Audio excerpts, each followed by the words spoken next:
తాళం వేసి ఉన్న ఇళ్లనే టార్గెట్ చేస్తూ దొంగలు రెచ్చిపోతున్నారు. తాళాలు పగలగొట్టి ఇంట్లో ఉన్నదంతా దోచుకుపోతున్నారు.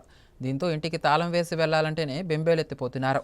విజయనగరం జిల్లా గజపతినగరం మండలంలో పోలీస్ స్టేషన్కు కూతవేటు దూరంలోనే బుధవారం ఓ ఇంట్లో దొంగతనం జరిగింది.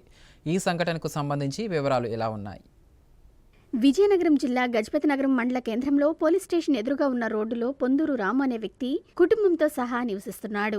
గజపతినగరంలో కొత్త ఇల్లు నిర్మించుకోవడంతో ఇటీవల రాత్రి సమయంలో నిద్రించడానికి కొత్త ఇంటికి వెళ్లి తిరిగి ఉదయం తన పాత ఇంటికి వచ్చేవారు. ఉదయం వేళ రాము తన పనికి వెళ్లిపోగా గ్రంథాలయంలో లైబ్రరీనిగా పనిచేస్తున్న రాము భార్య స్వప్న పిల్లలను స్కూలుకు పంపించి తన ఉద్యోగానికి వెళ్లిపోయేవారు.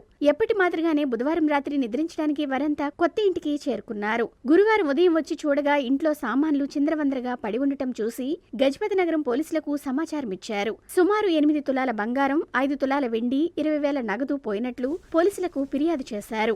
జరిగిన ఘటనపై పోలీసులు కేసు నమోదు చేసి దర్యాప్తు చేస్తున్నారు.